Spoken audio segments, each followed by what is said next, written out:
Welcome back to another episode of the Daily English Practice Channel. I am so incredibly happy you are tuning in today. I am Anna, and as always, I am joined by my wonderful, brilliant, and slightly clumsy co-host, David. How are you doing today, David?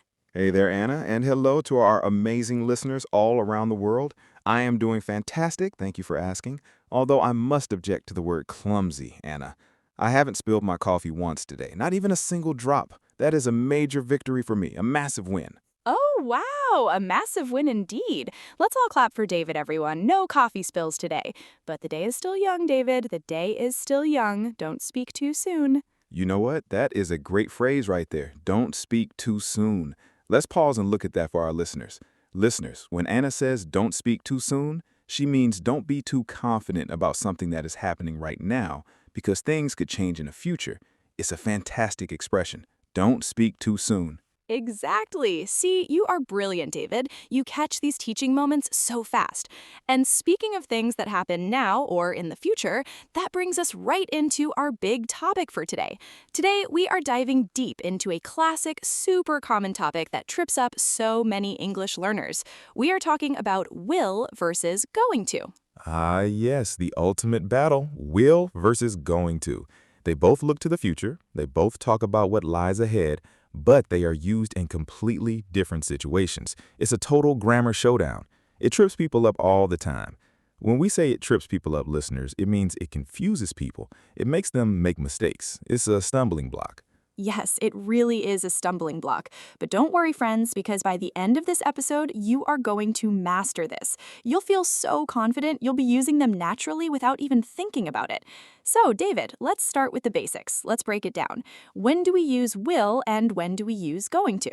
Let's do it. Let's start with my favorite one, will. We use will when we make a sudden decision, a quick decision, something we decide right at the moment of speaking. We call this a spontaneous decision. Can you say that word, Anna? Spontaneous. Spontaneous. I love that word. It sounds so fancy, but it just means you didn't plan it before. You decided right now in a split second. For example, imagine we are sitting in a room and suddenly the phone rings. Ring, ring. What do you say, David? I say, oh, the phone is ringing. I will answer it. Or as we usually say in natural English, I'll answer it. We use the contraction I'll. I didn't plan to answer the phone this morning. I didn't wake up and think, at 10 a.m. I'm going to answer the phone. No, it rang and bam, spontaneous decision. I'll get it. Perfect example, David. It's an instant decision. Let's give another one. Imagine you and I are at a restaurant. The waiter comes over and asks, "Are you ready to order?" I look at the menu, I see the delicious pasta, and I say, "Yes, I'll have the lasagna, please."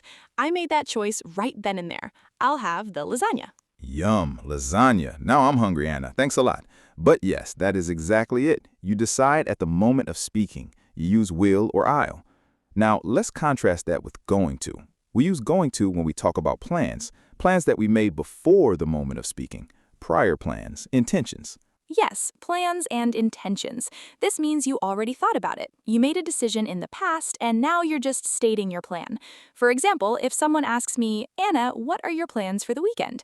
I might say, "I am going to visit my grandmother on Saturday." Right, because you already planned it. You called your grandmother yesterday, you arranged the time, it's in your calendar, it's a solid plan.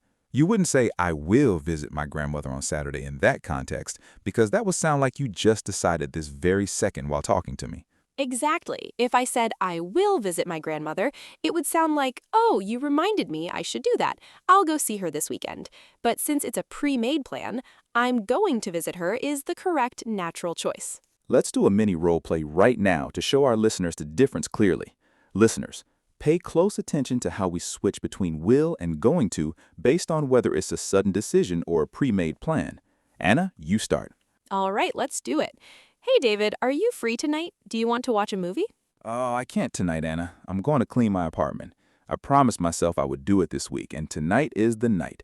I'm going to scrub the floors and wash the dishes. Wow, look at you being so responsible.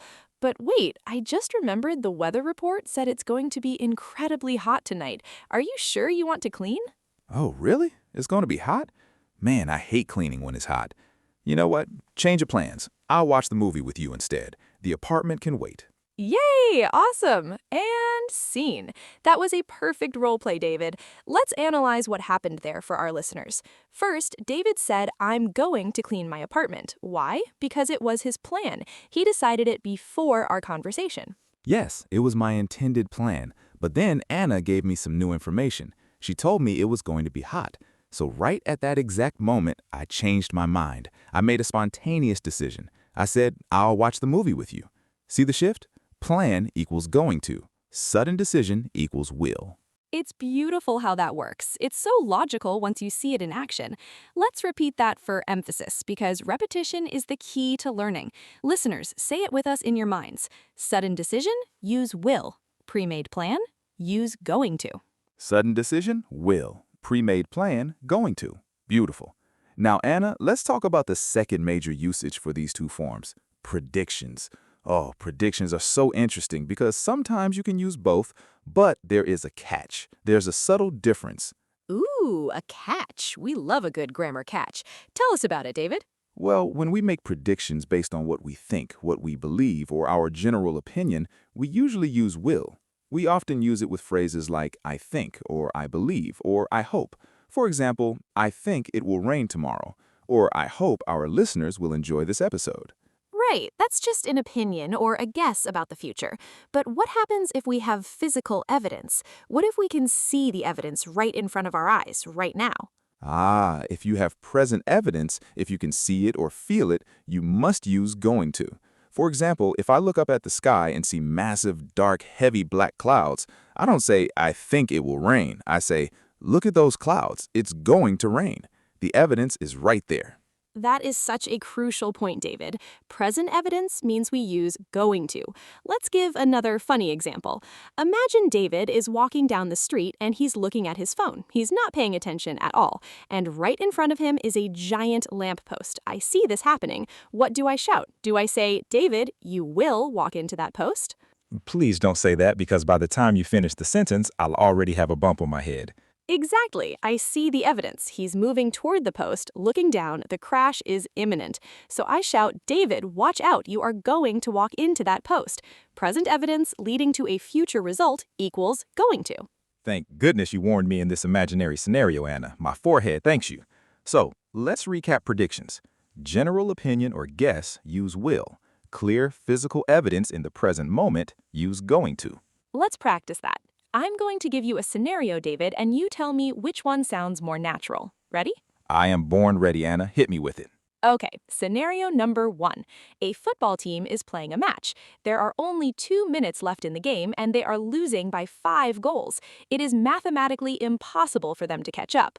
What do you say? They will lose, or they are going to lose? Oh, definitely they are going to lose. The evidence is right there on the scoreboard. Time is running out, the gap is too big, they are going to lose. Spot on. Now, scenario number 2. It's the beginning of the football season. No games have been played yet. Someone asks you who will win the championship at the end of the year. What do you say? In that case, I would say, I think Team X will win the championship this year because it's just my opinion, my guess, my prediction without immediate physical evidence. I use will. Brilliant. You are on a roll today, David. On a roll. Listeners, on a roll is another wonderful idiom. When someone is on a roll, it means they are having a series of successes, doing really well, making no mistakes. David is absolutely on a roll. Thank you, thank you. I am trying my best. Now, let's talk about promises, offers, and refusals. This is another area where will is the absolute king. Oh yes, Will loves promises. Whenever you make a promise to someone, you almost always use will. For example, I will always love you, just like the famous song. Or, I will help you move your couch this weekend, I promise. Yes, and notice how we often use the short form again. I'll help you. I'll be there for you. It sounds very supportive and reassuring. And what about offers, Anna, when you want to do something nice for someone? Same thing. We use will for offers. If you see someone struggling with a heavy suitcase, you say, hey, that looks heavy. I'll carry it for you. You are offering your help spontaneously at that moment. And what about the opposite of an offer, a refusal? When you say no to something. For refusals, we use the negative form of will, which is will not, or the contraction won't, W-O-N-T. Won't. Yes, won't. For example, my car won't start this morning. It means the car is refusing to cooperate. Or the baby won't eat his vegetables. The baby is stubbornly refusing. I used to be that baby, Anna. I refuse to eat broccoli. I won't eat it. But now I'm older and wiser, so I eat my greens. I'm glad to hear you eat your broccoli now, David. Very healthy. So let's summarize this part. Promises, offers, and refusals all use will or won't. Excellent. Now, Anna, I want to bring up something very important for our ESL learners. In casual, everyday spoken English, do people always say going to very clearly? Like, I am going to go to the store. Oh, that is a golden question, David. A golden question means an excellent, highly valuable question. And the answer is no. We rarely say going to fully in casual speech. We usually reduce it to a very famous slang word, gonna. G-O-N-N-A. Gonna. Yes, gonna. You hear it in movies, you hear it in songs, you hear it in everyday conversations. Instead of saying, I am going to buy a car, people say, I'm gonna buy a car. Instead of it is going to rain, they say it's gonna rain. But listeners, a quick warning, a little teaching note here. Gonna is fantastic for speaking, but please do not write it in formal essays, business emails, or official documents. In writing, keep it as going to. But when you are chatting with friends, feel free to use gonna to sound supernatural. That is a very important distinction, Anna. Speak it, but don't write it in a professional setting. Now let's do another quick fun role play to practice everything we've learned so far. Sudden decisions, plans, predictions, promises, and even using gonna. Let's create a scenario where we're planning a party. You want to start, Anna? I would love to. Let's get this imaginary party started. Hey, David, we need to finalize the details for Sarah's birthday party next week. What's the plan? Well, I've already made some arrangements. I'm going to order the birthday cake from that amazing bakery downtown. You know, the one with the delicious chocolate fudge cake. I'm going to pick it up on Friday afternoon. Oh, that cake is legendary. Sarah is going to love it. I can already predict she's going to be so happy. What about the music? Did you hire a DJ? No, I didn't hire a DJ yet. I forgot about the music, to be honest. Oh, no worries. Don't panic. I'll take care of the music. I'll create a massive playlist on my phone and I'll bring my portable Bluetooth speaker. It'll be perfect. Awesome. Thank you, Anna. You're a lifesaver. Do we have enough snacks and drinks? Let me check the pantry. Oh, look, we only have 2 bags of chips. That's definitely not enough for 20 people. No problem. I'll run to the supermarket right now and buy some more snacks. I'll get chips, sodas, and some popcorn. Perfect. Oh, and promise me you won't forget the ice this time, David. Remember last year when we had warm drinks? Oh man, don't remind me. That was a disaster. I promise I won't forget the ice. I will buy 2 big bags of ice. I won't let you down. All right, I trust you. See you later. And scene. Wow, that flowed so naturally. Let's look at all the pieces we used there. David started by saying, I am going to order the birthday cake, because it was a pre-arranged plan. Exactly. Then you made a prediction based on evidence, knowing Sarah loves chocolate. Sarah is going to love it. Then, when I admitted I forgot the music, you instantly made a sudden decision to help. You said, I'll take care of the music. I'll create a playlist. That was will in action for an offer and a sudden decision. Yes, and then we checked the pantry, saw we lacked snacks, and you immediately offered, I'll run to the supermarket. Another sudden decision based on the current situation. Finally, we had a promise and a refusal of bad behavior.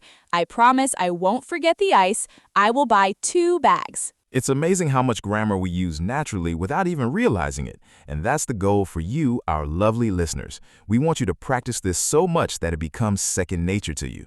Second nature, that's another great phrase.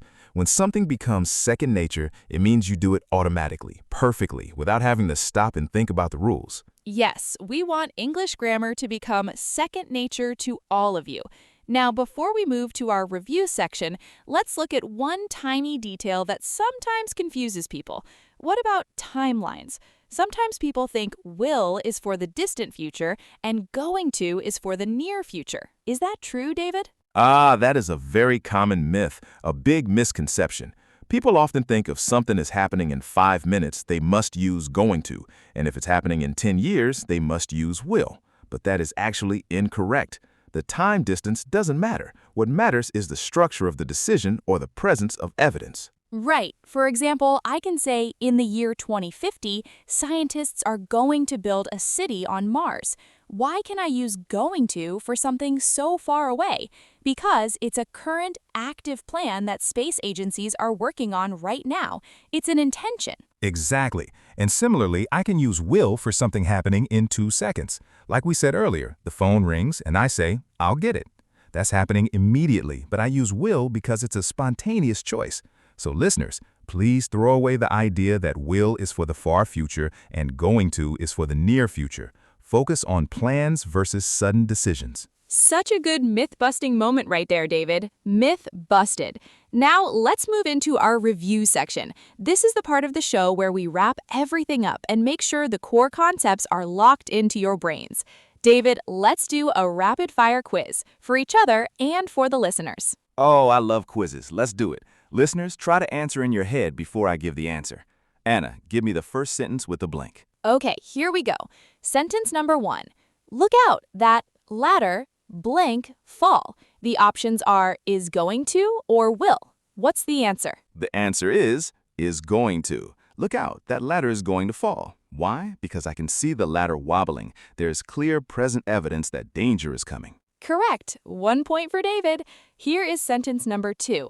I'm tired. I think I blank go to bed early tonight. Options are will or am going to. The answer is will. I think I will go to bed early tonight. Why? 2 clues here. First, I have the phrase I think, which indicates an opinion or an unplanned idea. Second, I am making the decision right now because I feel tired in this moment. Perfect. 2 points. Now turn the tables, David. You quiz me. All right, Anna, let's see if you can keep your perfect score. Sentence number 3. We bought the plane tickets yesterday. We, blank, fly to Paris next month. Oh, that's an easy one because of the context clue. We bought the plane tickets yesterday means it is a solid pre-made plan. We already spent the money. So the answer is we are going to fly to Paris next month. Boom, correct. You nailed it.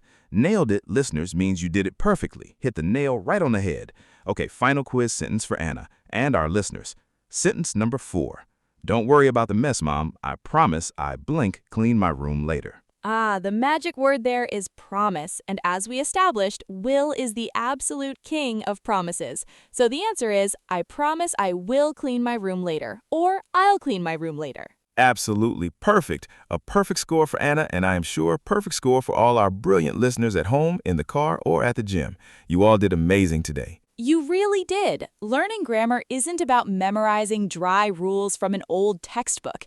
It's about seeing how real people use the language to express their thoughts, plans, and emotions.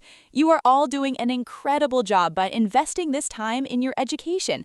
Be proud of yourselves. Yes, absolutely. Every single episode you listen to brings you one step closer to fluency. Consistency is key. Keep listening, keep repeating, and keep practicing. Well said, David. And with that, we have reached the end of today's episode on the Daily English Practice channel. Thank you so much for spending your time with us today. We truly appreciate each and every one of you.